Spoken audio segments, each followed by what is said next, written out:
Welcome to the Developing Leaders podcast, because leadership isn't optional. It's the only way out of the weeds. We're fractional coaches, myself, Judy Cirullo, my wonderful colleague, Karen Elliott, two former clinic owners turned leadership coaches. And honestly, we were burned out. We've been burned out. We go through burnout, and we built something better to help you navigate these challenges. Yeah. Yes, and you and I have both been doing this work, both as clinic owners and as coaches now for several years, helping business owners go from bottlenecked and burnout to building teams that step up and lead. So this podcast is really about what it takes to develop the leaders inside your business, real tools, real talk, a little tough love to help you stop doing it all by yourself. Because when you grow your leaders, you get your life back. So let's get into this episode today. I think this is a perfect timing for this episode.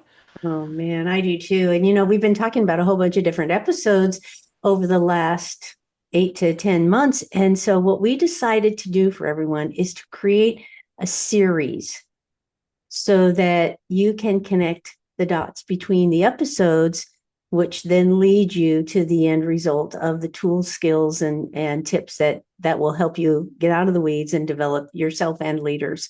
So this series is really about burnout, and not just burnout for you as a clinician, but for you and your people and or your family members, in life in general. Everyone can go to the internet and they can read on AI about burnout, and they can find all the tips and tools.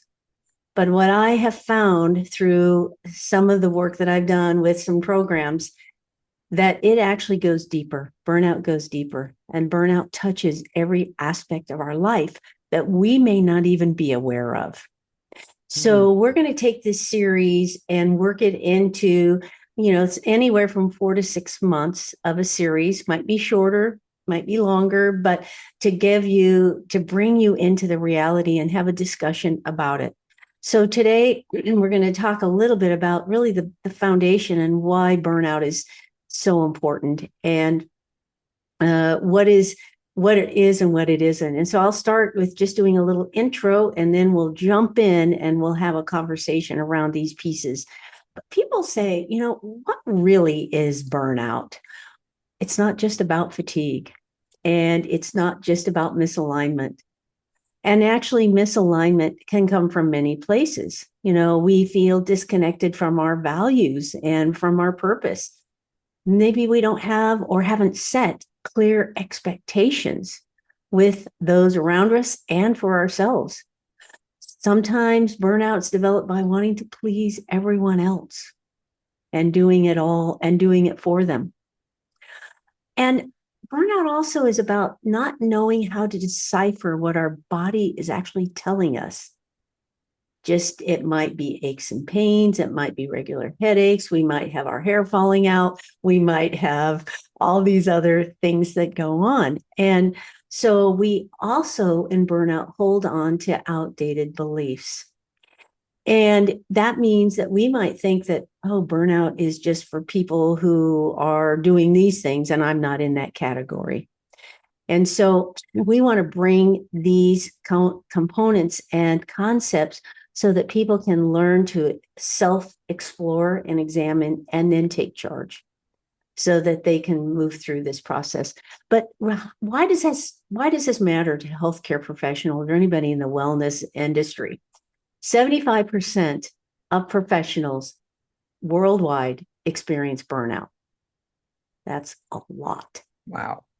And everyone has their own definition, but burnout employees are 63% more likely to take a sick day than others because they perceive that they are burned out. So this series that we're going to have is really for many leaders who think survival mode is just status quo, and that they must endure everything by just toughening it out. Team members, the other thing that it's for is for team members that are telling you that they're burned out. And we've heard that many times, and want to reduce their workload. They want to reduce their hours. They want to go to part-time. because they're feeling burned out. You and I hear that a lot. Attrition in the business is increasing, and the retention is a challenge. We are seeing that as well. Business owners, this is important because business owners and leaders who don't have tools or knowledge to navigate these problems start to get burned out, right? So, healthcare, dental, wellness professionals and leaders watch their team members begin to decompress or break down physically or emotionally as they continue to try to get everything right. Tell me your thoughts on that. What are you seeing with folks that you interact with, Karen? Yeah, it's so interesting. I'm just actually shocked by the statistics that you shared. I mean, I knew it was high, but I didn't know it was Mm-hmm. that high. Yeah, I mean, I'm hearing a lot of it in the way of, for example, an owner will say, um, oh, a clinician, another clinician just came to me and wants to reduce their hours. Yes. Or this person wants to go down to 3 days. And then I'm also hearing this pull between opposing things where people want to make more money, but they want to work less. Yes. Pretty common. And so, yeah. And so I hear that a lot. I also hear staff are sick a lot. There's a lot more sick days. And I think the business owner is finding there's a lot more tumultuous up and downs in the business because of Yes. that, just lack of consistency and people not there on a consistent basis. Yeah. And it hurts the business, it hurts the relationships, it hurts the morale, it hurts the culture, everything. Yeah. How often do you hear business owners or other leaders use the term, I'm burned out? Oh, quite often. Yeah. But it's interesting because I was thinking about that. What do they say? I'm feeling burned out. Yes. Yes. Yeah. So, and it's interesting because a lot of it, though, is not, it's not the work and it's not the business that seems to be pulling at that burnout. It's all the other stuff that they're dealing with and handling on a Yes. personal level. Yes. Um, and then, and all of the new AI coming at you and it's just bombarded with all of these things, Yes. both personally as well as in the business. You know, here's an example of also not only in the business owners, but in the educational setting as well. So I did a keynote at a summit last weekend to educational leaders in charge of certain programs in the state of Texas. And when I suggested to them that the reason that they feel this, they're feeling stressed and burned out because of the way that the students present themselves.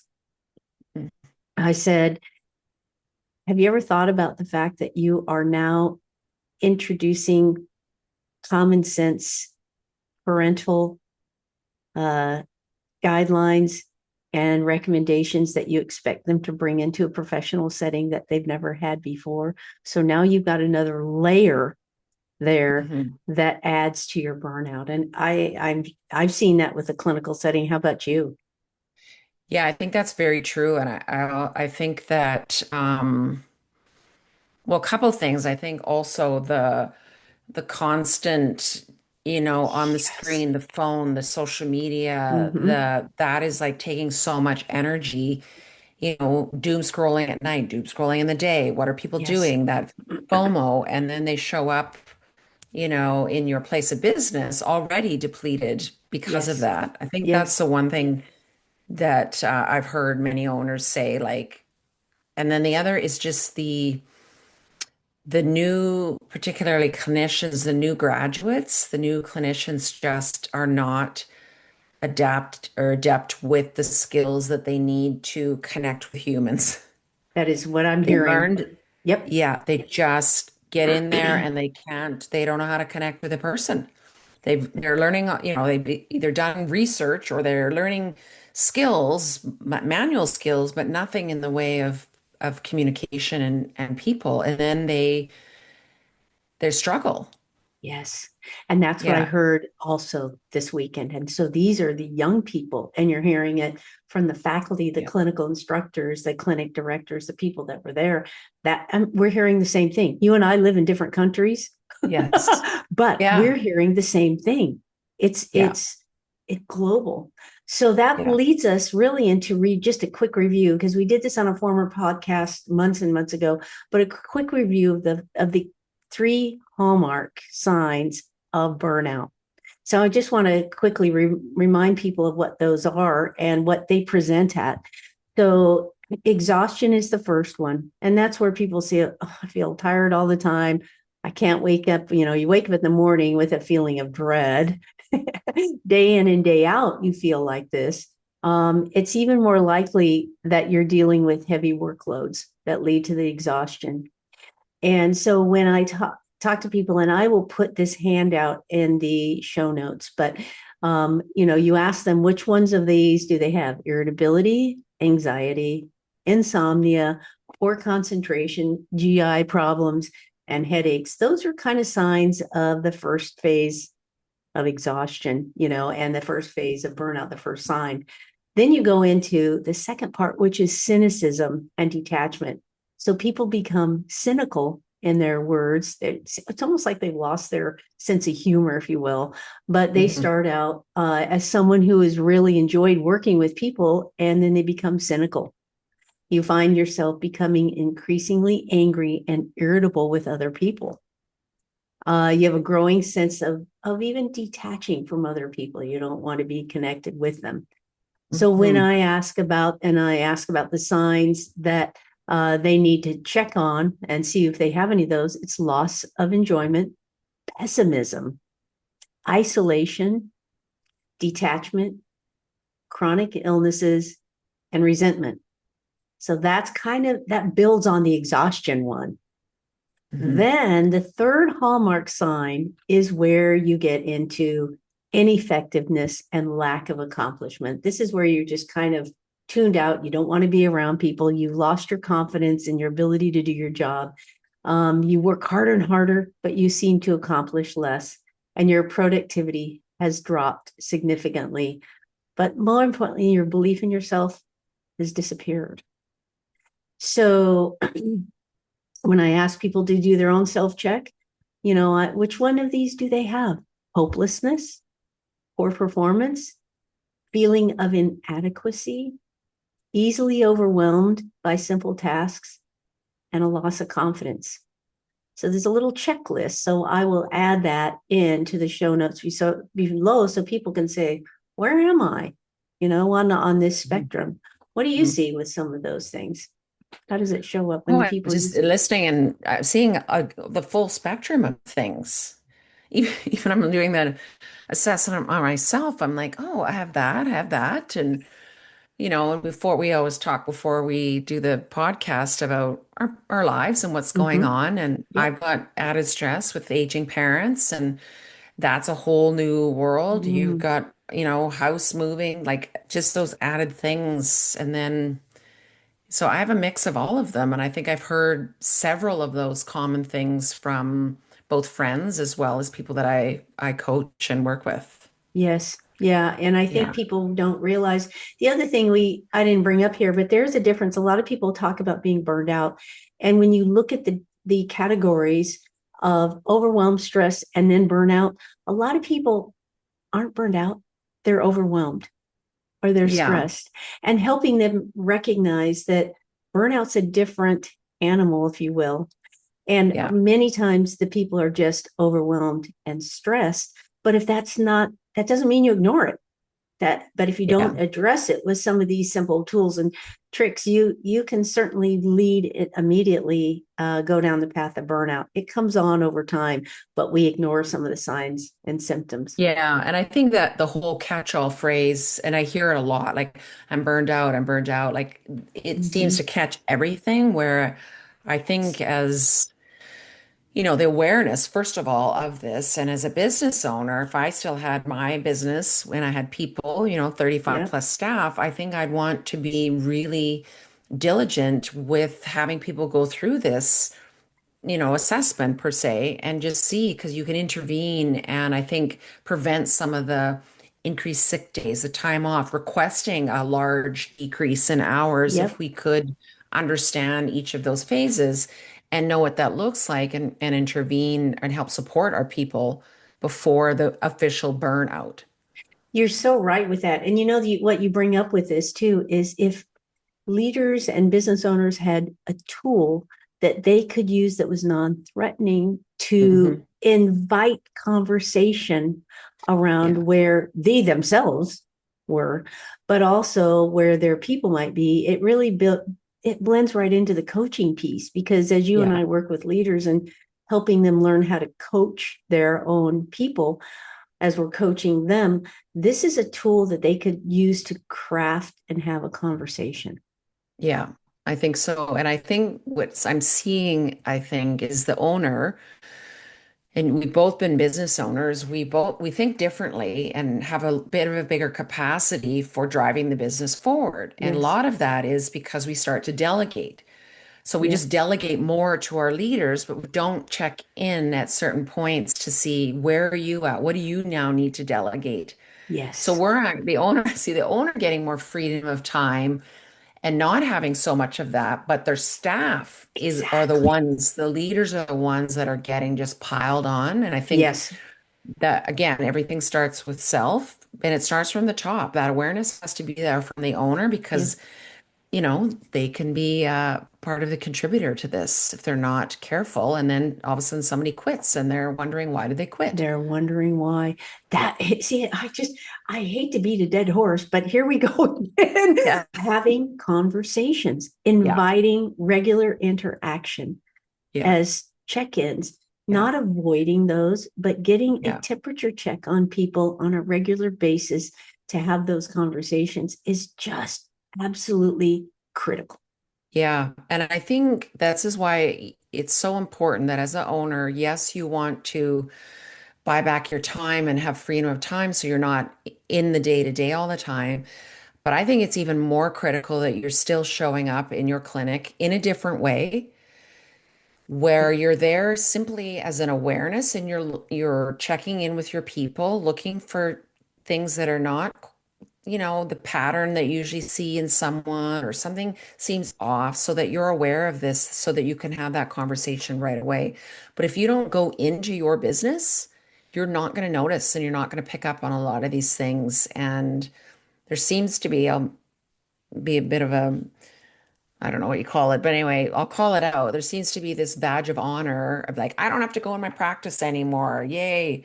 Mhm. Well, we'll see how long that lasts because your They people want are drowning they and want they're to looking see at you you. going, wait a minute. And they want to see you.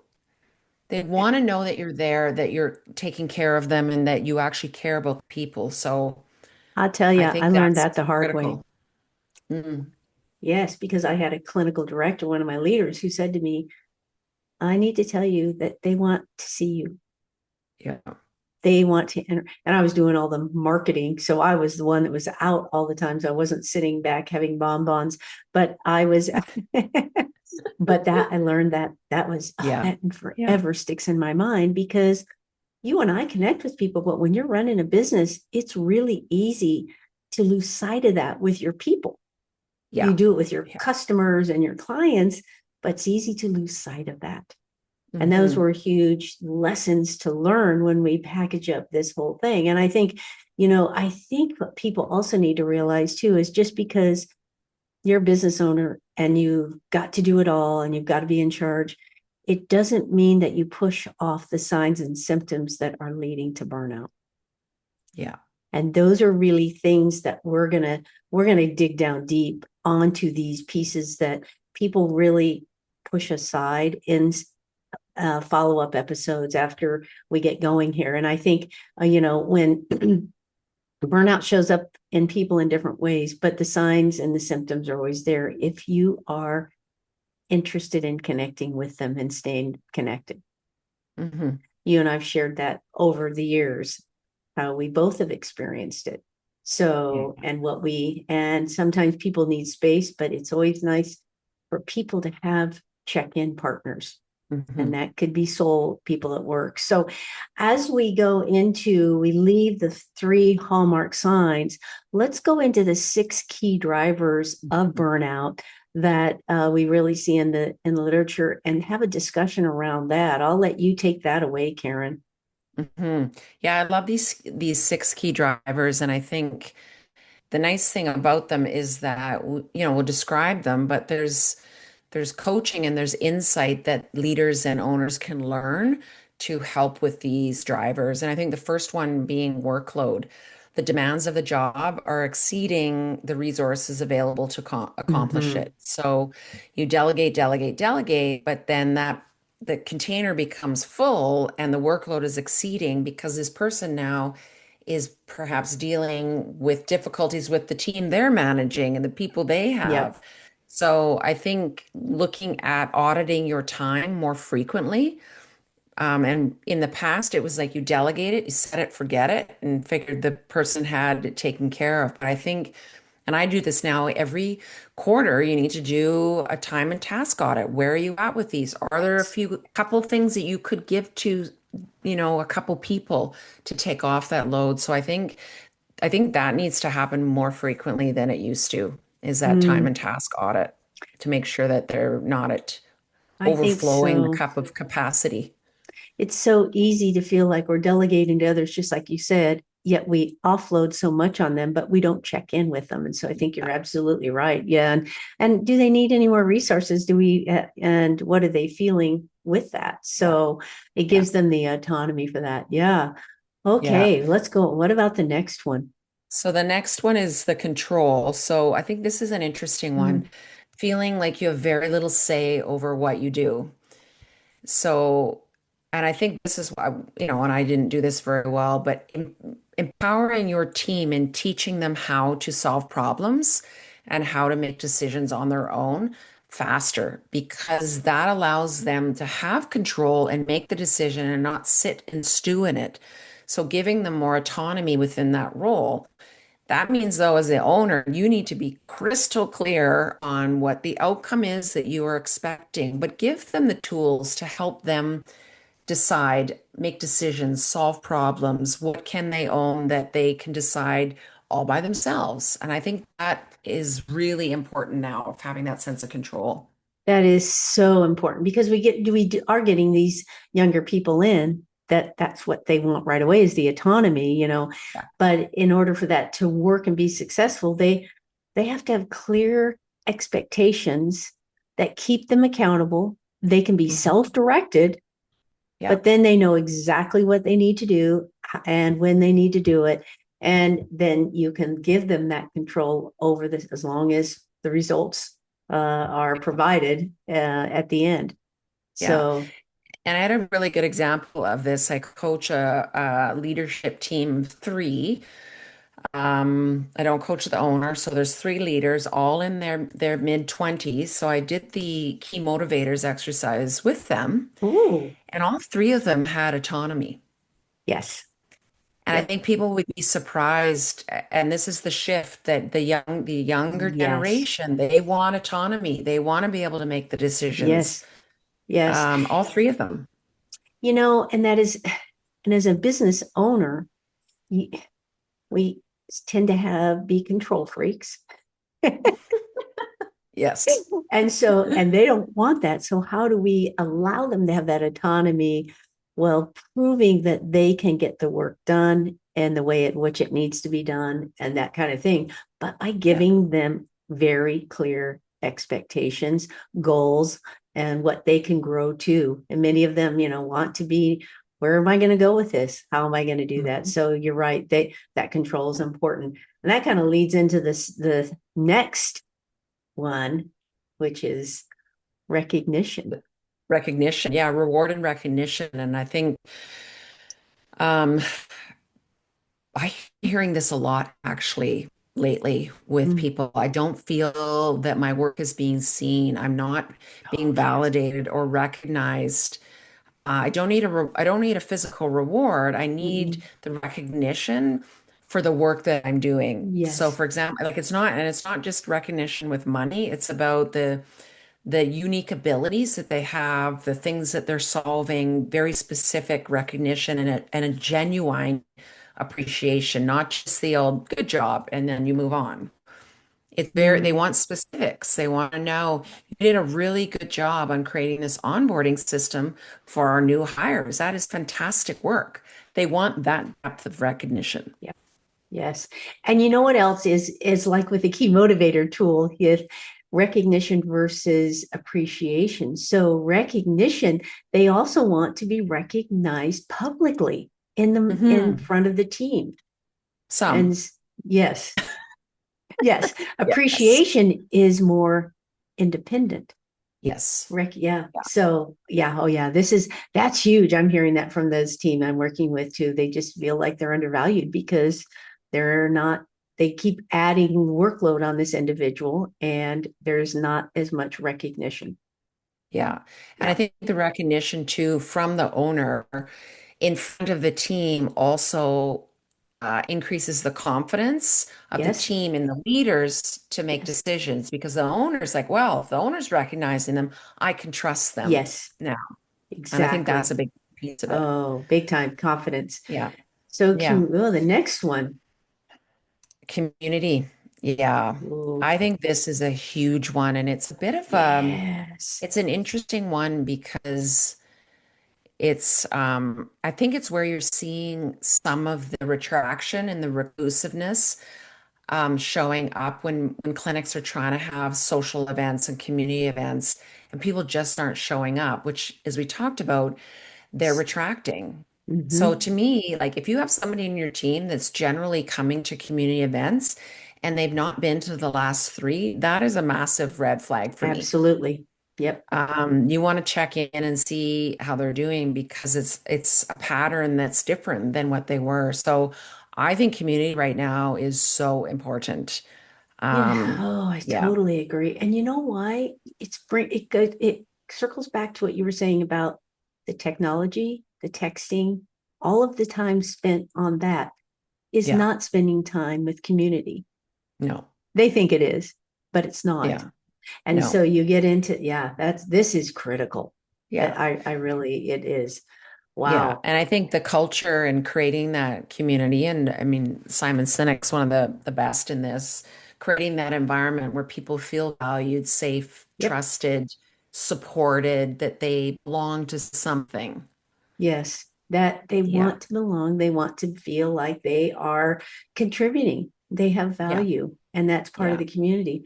Wow, that Yeah. leads right into fairness.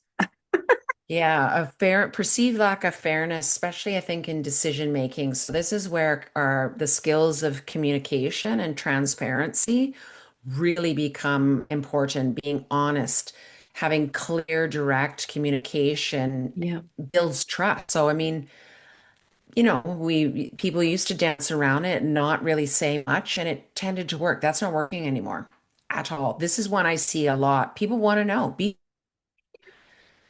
Yeah. yeah, they Be do. direct, be transparent, and I Yep. think that's the sense of fairness that people are craving. And that gets to an example of one of the teams that I'm working with. I've been working with for a while, so there's a big, huge transition going on, succession planning, and the senior owner is not doesn't feel he says I don't really have a plan yet. So I said, but here's the problem. They know you're going to succeed out, you're going to retire and etc., Yeah. but you have not shared anything with them about what you're thinking, about what you're doing. You don't have, he says, I don't have a plan. You don't need a plan. You just need to be transparent with them and say, this is what is going to be happening in the future. I don't know what it looks like, but you're going to hear or see me doing different things. And this is why we're making some kind of transition. Everybody knows he needs to transition out. And so, but all he had to do was say it, Yeah. just say it Yeah. so that people Yeah. know that you're not hiding something and not sharing Yeah. what's going on. Yeah. Yeah. And Yeah, people are they're making up their own stories anyway. big So time. yeah. I also Yes. think the fairness is showing up in the way that you explain how somebody can move up the Yes. pathway of growth within the Oh, business. I think yes. that has to be so clear and build that pathway. Yes. Not everybody's going to want to, rise up in the company or take on a Nope. bigger role, but you have to be clear about that because you may assume somebody doesn't, and Yes. then that changes. So I think that fairness piece has to be not eliminated, but I think it has to be transparent with how you get there. And that goes to back to the expectation piece. So when you're onboarding or even interviewing people, how do they work their way up if they want to? Yes. Here's, yeah. And so they Yeah. know from the onset what the expectations are or the requirements are for that. So Yeah. that brings us to the last one, which you've mentioned several times. The values and or meaning. Yeah. Yeah. Yeah, it's funny because this one's at the end, but really it all comes back to values, right? And you can Mm-hmm. substitute standards for values, the word standards, the word expectations, but I think this is sometimes where personal values are not matching the organizational values of the Correct. business or the mission. Agreed. And then that's just, Collision time. yeah. And you think about it in your own personal life and just personal relationships where, you've had to let go of friendships or people Yeah. simply because your values are just not in alignment. And that I think is causes a lot of that path to burnout because you're fighting against that constantly. Yep. Yep. Yeah. I agree. And I think that's why it's so important for people when they start to feel burnout. And we're going to address that in these episodes that follow under Mhm. one of the modules pieces or episodes that we're going to talk about where the values fit into burnout or the lack of recognition of your own values and that. Yeah. Yeah. So yeah, that takes us kind of to the end of today's episode because we don't want to overburden everybody. But You don't burn everybody out yeah, yeah, with too because much information. yeah, I'll give a little sneak into the next episode, which we're going to talk about how our body responds to burnout in the physical sense, Yeah. and those will be fun things to deal with because we, especially healthcare practitioners and mental healthcare, we blow those off. Yeah. Yeah. I And think you and I both lived through just push through, just work yep, harder. yep, And yep, it'll get over um, sometime. yeah. Yeah, yeah, Yeah. and that's I was raised just That's not bone a in good the neck and strategy enjoy. anymore. It is not a good strategy. No. No. So, what do you think our listeners should take away from this session today? Well, I was going to ask you the same thing because you've done this course on burnout. I think for me, if they can just take away a new sense of awareness Yeah. of looking at burnout a bit differently and really using those key elements that we talked about, the six drivers, Yep. I think if they could be aware of that, that's what I would like them to take away. What Yes, about you? I agree. Because as you and I've said over and over again, this type of scenario starts with awareness. Hmm. And so just asking the questions of, do I fall into these categories or do I feel this way? That's why Yeah. in the show notes, I'll provide the handout where people can do their own little mini self-assessment. Yeah. The one thing I might say about burnout when people, and I'll talk a little bit about it next time, but when they get into physical ailments and things, and we're Mhm. coaching people in burnout, we want to make sure that there aren't any other hidden medical issues that are Yes. presenting as those as well. So we advise, Yeah. people to do that. But yeah, I think Yeah. I want them to be aware and just start reflecting on the things that we talked about and described and come to the table at the next episode with that in mind as we Yeah. build on this through this series. Yeah. Yeah. And I think I'll just add to that, be even just like go for a walk or unplug and really look at yourself first. Like, what are the things that are showing up in me? And then how am I showing up in my business? Mm-hmm. Because if Yes. you're in this trajectory of burnout, how are you showing up? Because your team is going to feel it. Oh, yes. And then I would really encourage you as owners, just simply spend some time where all you do is go into your business without an agenda. You just observe the people in your business.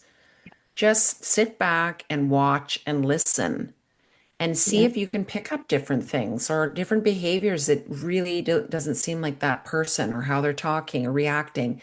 I think that would be very powerful for people to do. It really would and sometimes when owners have done that, they've said to me, well, the staff thinks I'm spying on them. So just let them know that you want to come in and just get a feel for what they're having to work through during the Yeah. day to Yeah. see if you can make sure that things they might need some additional resources or support. So Yeah. don't be afraid when I walk through this door and I'm just observing. It's only to make sure that we provide the best environment that we can for Mhm. your well-being as well as our patients' well-being. Yeah. Yeah. Yeah, I think that's great, Exactly. Karen. Yeah. Okay. So, given that we want people to start reflecting and start thinking, just think and come to the next episode. Listen for where we start diving into the 5 different types of things that we often overlook that lead to burnout. Mhm. Yeah. Great. Awesome. And I think next episode will be more real talk, some more tools, more on the subject matter. Um, yeah, I'm really excited for this series. I hope and I think it's going to help a lot of people. I think so too. And what I do want to say is don't be shy about reaching out to either of us to ask Mhm. questions, have clarity, want to connect, because this is a deep topic. And this is a topic, as we saw in the statistic, 75% of people face. Yeah. And so we want to help people navigate that with a positive, forward looking outlook. Hmm. I Until agree. next time, thank you for joining us. We're looking forward to the next episode. See you Yes. soon. See you soon. Thank you.